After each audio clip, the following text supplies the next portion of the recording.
ये मदरसा है तो ही आपकी दुनिया है, अगर मदरसा नहीं तो दुनिया नहीं है। तो ये बताइए कि जो मासूम बच्चे यहाँ शिक्षा लेने के लिए आते हैं, पढ़ने के लिए आते हैं, हाफिज कुरान बनने के लिए आते हैं, उनके लिए किताब से लेकर के यहाँ खाने पीने का इंतजाम किन के सर होता है, कौन इनका इंतजाम करता है? इस मदरसे में एडमिशन पूरे तौर पर फ्री है जी किसी भी एतबार से कोई चार्ज मदरसे में नहीं लगता है। जी अलबत्ता हम लोगों ने एक पहल की कि जिन लोगों को अल्लाह पाक ने सहूलत बख्शी है जी तो नाश्ता के नाम पर हम लोग चना लाते हैं जी कि आप अगर 300 रुपये माहाना दे सकते हैं तो आप दीजिए, वरना आप पर कोई जबर नहीं है।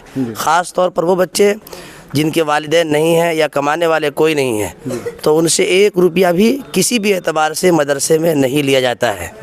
पूरे तौर पर एडमिशन फ्री है और हम लोग हर एतबार से कोशिश करते हैं कि मदरसे का खाना उम्दा हो, तालीम बेहतरीन तरीके से हो, रहने के लिए कंबल वगैरह तो जो गरीब तलबा हैं उनके लिए हमने कंबल का इंतज़ाम कराया और कुछ कंबल और आने वाले हैं जो अल्लाह के नेक बंदे ने मदरसे के बच्चों के लिए वक्फ़ किया।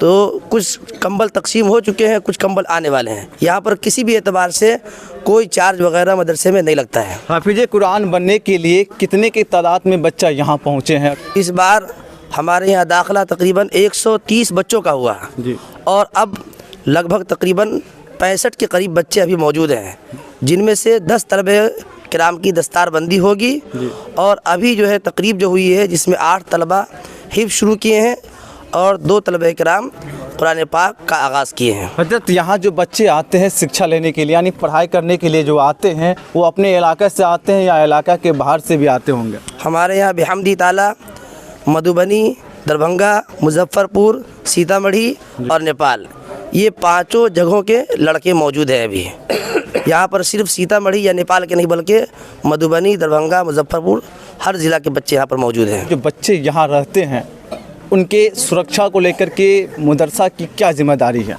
यहाँ के अराकीन बिलखुसूस जनाब असफ़ान आलम साहब सेक्रेटरी, जनाब कुतुबुद्दीन साहब सदर, जनाब सलामुद्दीन साहब नायब सदर, जनाब मास्टर आफ्ताब आलम साहब नायब ख़जानची, जनाब मास्टर फ़खरुल हसन साहब, जनाब इज़राइल साहब ख़जानची और बिलखुसूस मोहतरम जनाब गौहर सिद्दीकी साहब, ये और जितने मदरसे के असातिज़ा हैं ये सब लोग हमेशा मुस्तैद रहते हैं। बिलखुसूस हमारे सेक्रेटरी साहब का कहना है कि किसी भी एतबार से अगर मदरसे को दिक्कत होती है तो हम जान माल हर एतबार से हाजिर हैं और आप जब फ़ोन करेंगे। अभी कुछ देर पहले प्रशासन के कुछ लोग आए थे, 1 मिनट के अंदर सेक्रेटरी साहब मदरसे में मौजूद हुए, जिन्होंने कहा कभी भी कोई ऐसी दिक्कत हो तो आप हमें फ़ौरन याद करें, मैं इंशाअल्लाह हर मुमकिन ताउन करूँगा। चाहिए कि अपने गाढ़ी कमाई में से साफ़ सुथरी जो रकम है वो पैसे मदरसा को देनी चाहिए। अब तक लोगों ने यही मामूल बनाया है कि सिर्फ ज़कात और फ़ितरा या सदका वगैरह ही मदरसा को दिया करते हैं, जबकि ऐसा नहीं होनी चाहिए।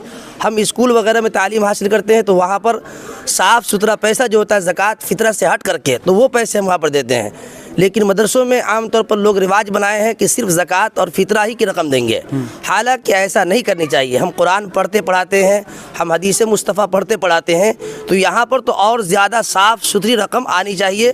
जिनको अल्लाह ताला ने सहूलत बख्शी उनको चाहिए कि वो ज़्यादा से ज़्यादा मदरसे का ताउन करते हैं। जलसा ऐसा नहीं कि जलसे से सिर्फ कोई पैगाम नहीं मिलता, जलसे से पैगाम मिलता है कि मदरसे में अल्हम्दुलिल्लाह यहाँ से दीन और दीन व मिल्लत का काम होता है। जलसे से यही पैगाम जाता है कि आप अपने बच्चों को दीन की तालीम से जुड़े, कि दीन से जुड़ने का जज्बा एक पैदा करते हैं। जलसे से दीन से जुड़ने का एक जज्बा पैदा होता है। आपके डोनेशन से जो यहाँ 103 या 113 बच्चे दाखिला लिए थे, उनके शिक्षा में किसी तरह का कोई कठिनाई ना हो, उनके बेहतर शिक्षा को लेकर के आप यहाँ चल कर के डोनेशन कर सकते, नहीं तो यहाँ के जो उलमा इकराम है आपके दहलीज तक जाता है, आपके घर तक जाता है। उलमा इकराम के ज़रिए से भी आप मदरसा में डोनेशन कर सकते हैं। आसान जी देखा जाए तो डोनेशन को लेकर के बड़ा कठिनाई का सामना करना पड़ता है, नहीं लगता आपको?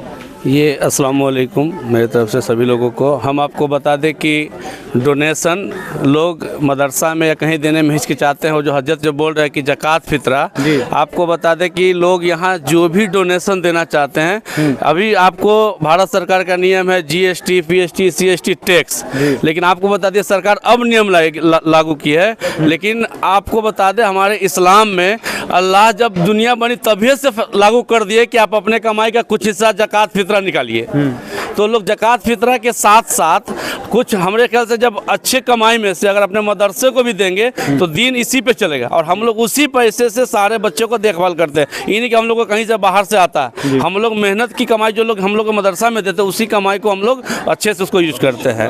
यानी मदरसा से ही दीन इस्लाम का शुरुआत होता है। ये मदरसा है तो ही आपकी दुनिया है, अगर मदरसा नहीं तो दुनिया नहीं है। अगर आपके घर में बहुत कमाई है, अगर उस घर में अगर सिस्टम नहीं है, दीनी नहीं है, तो वो किसी काम की चीज़ नहीं है।